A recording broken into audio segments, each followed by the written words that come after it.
Hey everybody, how's it going? Happy New Year to everybody. Hope everybody had a good, safe, happy New Year. Um, this is part 3, I believe, of Let's Make a Model Plastic Venerable Dreadnoughts. And in the last part, we were making the sarcophagus. And I told you I was going to assemble it, paint it up, and then show you. Now what I decided to do was put it on the to the legs and glue the legs to the base just to kind of clean everything up and have less parts cluttering floating around. So that's what I did. I don't know if I showed you the smoke launcher or the searchlight, but they're in there too. You can they're pretty straightforward.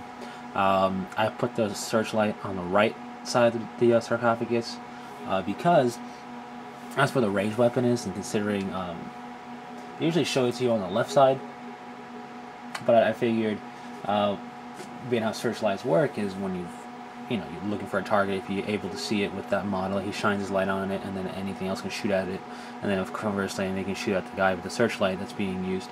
But I thought it'd make more sense to have it closer to the ranged weapon, so that's why I put it on the right side of these guys. Anyway, the kit comes with a sarcophagus front plate similar to that of Forge World's Venerable Dreadnoughts. And it comes with, as you see here, front plates similar to those of a standard Dreadnought. I'll show you in the instructions. You have 2 choices here for this, to make it look like that. And you have 2 choices here, and with the top parts on, to make it look like that. I did this minus that. And I used the heads. And that's why it looks kind of like a semi-truck, I guess. Also because of all the arches. Now, before you start saying, I need to do a wash on the Mythos Silver, I did. I don't know why it's shining so bright, but I did do a wash.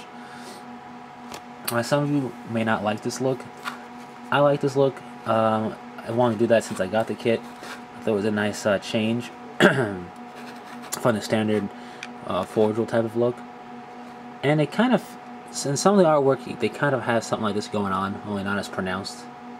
So, in some of the artwork from the card game, a lot of it has like the Venerable Dreadnoughts from Forge World. So, I just thought it'd be cool to do that.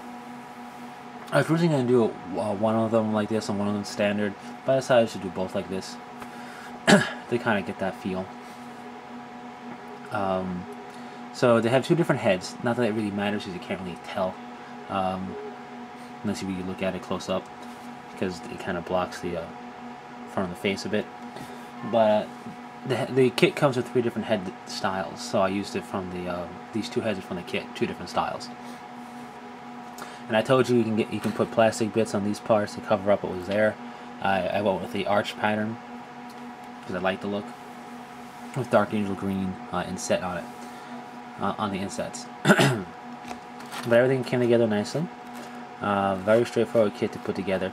I would recommend, when you're making the sarcophagus, to put these sides on, the things with the arm pegs. Put those on the base of the sarcophagus first, because everything will kind of fit up against it. Make sure they're nice and level, which you should just slide in standing up perfectly straight. Glue them in, let them fully dry, and then you can put everything else kind of against that. What I would do is I would do this sides, then I do the front, and then I slide the top in, because the top kind of slides in on an angle and then sits. So that's why I would do it that way. And I would do the power plant, aka the back of the Dreadnought, last. And I would paint it separate and then glue it in. So that's what we have here. 2 finished sarcophagi, I guess, on top of the legs, on the bases. This guy will have the plasma cannon arm, by the way. So that brings us to the arms. Let me move this out of the way. The arms.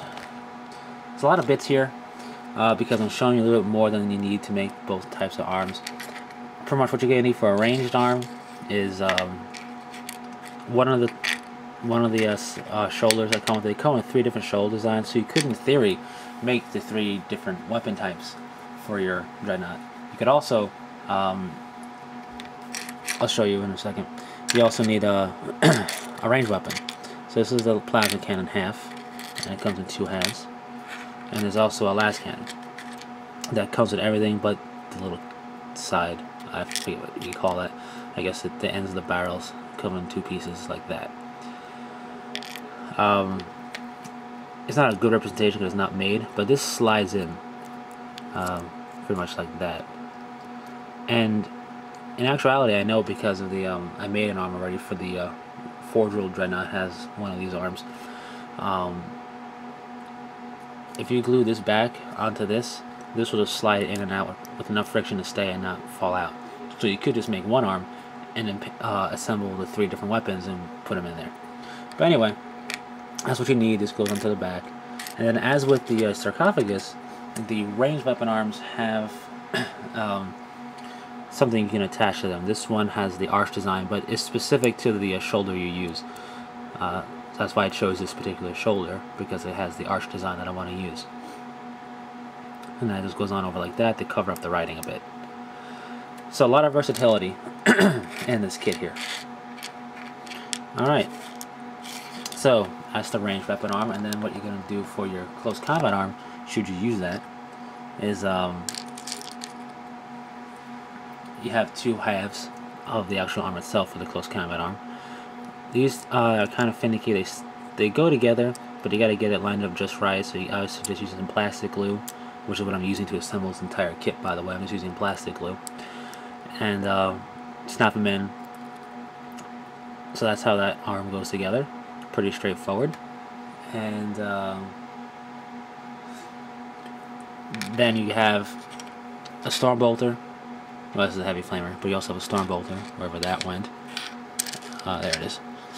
You have a storm bolter or a heavy flamer that attaches to the close combat arm underneath. So you just have to pick which one you want to use. One of my Dreadnoughts is going to have a heavy flamer, and one of them is going to have a storm bolter. That's why I'm showing you both.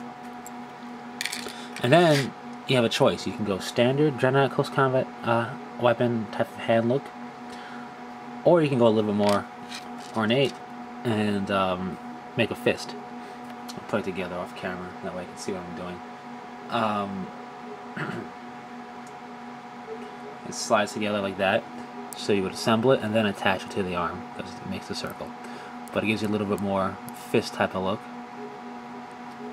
I'm going to use both, one for one Dreadnought, one for the other. That's why I'm showing you both, just to kind of make each Dreadnought a little bit different in look.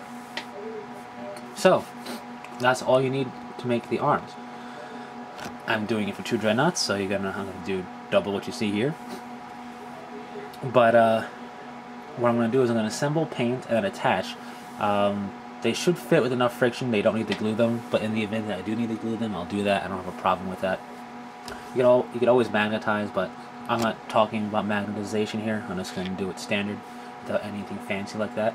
So that's what's coming up next. The 2 arms assembled for each Dreadnought and painted. And then when we come back to part 4, you'll see a completed Dreadnought, because once the arms are on, the Dreadnought's pretty much done. So, well, not pretty much, it is done. So it's a pretty quick build for a kit, and I'm doing it for 2, and it's going pretty quick. I know it's been over a couple of days, but that's just due to work and not having time to paint. But it goes together very quickly, so no worries there. Anyways, that's enough rambling. Feeling a little better, so I'm going to be able to make more videos the coming day or so. My voice has come back, but I don't want to strain it too much. So we'll see how it goes. Anyway, until next time, take it easy.